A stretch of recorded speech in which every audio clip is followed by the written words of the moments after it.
ഒരു ഫൈനൽ മത്സരം എങ്ങനെയായിരിക്കണമെന്ന് ചോദിച്ചാൽ നമുക്ക് ചൂണ്ടി പറയാം 2024 2020 വേൾഡ് കപ്പ് ഫൈനൽ മത്സരം പോലെ ആയിരിക്കണം. എജ്ജാതി ത്രില്ലി മാച്ചാണ്. ഒരു ഘട്ടത്തിൽ ഇന്ത്യയുടെ കയ്യിൽ നിന്ന് വളരെ സിമ്പിളായി ഒറ്റക്ക് വിജയം പിടിച്ചെടുത്തതാണ് ഹെൻറി ക്ലാസൻ. അക്സർ പട്ടേലിന് ഒരു ഓവറിൽ 24 റൺസ് അടിച്ച് വെറും 30 പന്തിൽ 30 റൺസ് വേണമെന്ന ഘട്ടത്തിലേക്ക് സൗത്ത് ആഫ്രിക്കയെ ഹെൻറി ക്ലാസൻ എത്തിച്ചതാണ്. കയ്യിൽ 5 വിക്കറ്റ് ബാക്കിയുണ്ട്. 30 പന്തിൽ 30 റൺസ് എടുത്താൽ മതി. ആ ഒരു ഘട്ടത്തിലാണ് ഇന്ത്യയുടെ വജ്രായുധം ജസ്പ്രീത് ബുംറയെ രോഹിത് ശർമ്മ കളത്തിലേക്ക് ഇറക്കുന്നത്.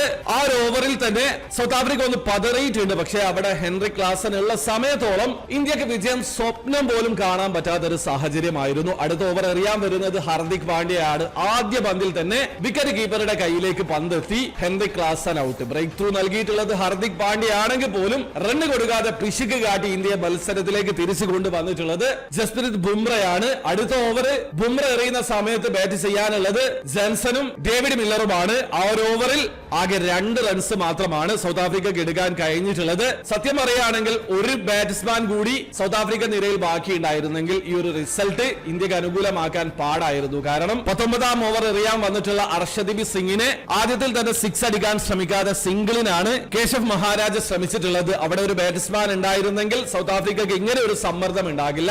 ആകെ ഡേവിഡ് മില്ലറിൽ നിന്ന് മാത്രമാണ് അവർ റൺസ് പ്രതീക്ഷിച്ചിട്ടുള്ളത്. പക്ഷേ ആ ഒരു ഓവറിൽ ആകെ 4 റൺസ് മാത്രമാണ് സൗത്ത് ആഫ്രിക്കക്ക് എടുക്കാൻ കഴിഞ്ഞിട്ടുള്ളത്. അവസാനത്തെ ഓവറിൽ 6 പന്തിൽ 6 റൺസാണ്. ആദ്യ പന്തിൽ തന്നെ ഒരു സിക്സറിന് ഡേവിഡ് മില്ലർ ശ്രമിച്ചു. 6 ആയെന്ന് ഉറപ്പിച്ചതാണ്. സൂര്യകുമാർ യാദവിന്റെ ഒരു കിടിലൻ ക്യാച്ചിലൂടെ ഡേവിഡ് മില്ലറെ പറഞ്ഞയച്ചു. പിന്നീട് 5 പന്തിൽ 16 റൺസാണ്. റബാദ ഒന്ന് ശ്രമിച്ചു നോക്കിയെങ്കിൽ പോലും ഇന്ത്യൻ ബോളർമാർക്കെതിരെ പിടിച്ചു നിൽക്കാനുള്ള ശക്തി അവർക്കില്ലായിരുന്നു. ഏതായാലും 7 റൺസിന്റെ കിടിലൻ വിജയമാണ് ഇന്ത്യ സ്വന്തമാക്കിയിട്ടുള്ളത്. ഒരു ഘട്ടത്തിൽ ഇന്ത്യ തോൽക്കുമെന്ന് തന്നെ ഉറപ്പിച്ച സമയത്താണ് ഇന്ത്യൻ ബോളർമാർ കളിയിലേക്ക് ഇന്ത്യയെ തിരിച്ചു കൊണ്ടുവന്നിട്ടുള്ളത്. നമുക്ക് ഉറപ്പായും പറയാം ബുംറ ഇന്ത്യയുടെ വജ്രായുധം തന്നെയാണ്. അത് മാത്രമല്ല ഹാർദിക് പാണ്ഡ്യ, സൂര്യകുമാർ യാദവ്, വിരാട് കോഹ്ലി, രോഹിത് ശർമ്മ, അക്സർ പട്ടേൽ എല്ലാവരും ഇന്ന് മികച്ച പ്രകടനം കാഴ്ചവെച്ചു. അക്സർ പട്ടേൽ ബോളിംഗിൽ നിരാശപ്പെടുത്തിയെങ്കിലും ബാറ്റിംഗിൽ ഇത് മികവ് പുലർത്തിയിട്ടുണ്ടായിരുന്നു. ഏതായാലും ആദ്യത്തെ 2020 വേൾഡ് കപ്പ് സ്വന്തമാക്കിയതിനു ശേഷം ഇന്ത്യ ആദ്യമായിട്ടാണ് ഒരു 2020 വേൾഡ് കപ്പിൽ മുത്തമിടുന്നത്. ഇന്ത്യയുടെ ഇത് 2ാമത്തെ 2020 വേൾഡ് കപ്പ് ആണ്. അപ്പൊ നിങ്ങൾ ഈ ഒരു മത്സരം കണ്ടിട്ടുള്ള ആളാണെങ്കിൽ മത്സരത്തെ കുറിച്ചിട്ടുള്ള നിങ്ങളുടെ ഒപ്പീനിയൻ തീർച്ചയായും കമന്റിൽ അറിയിക്കാൻ ശ്രമിക്കുക.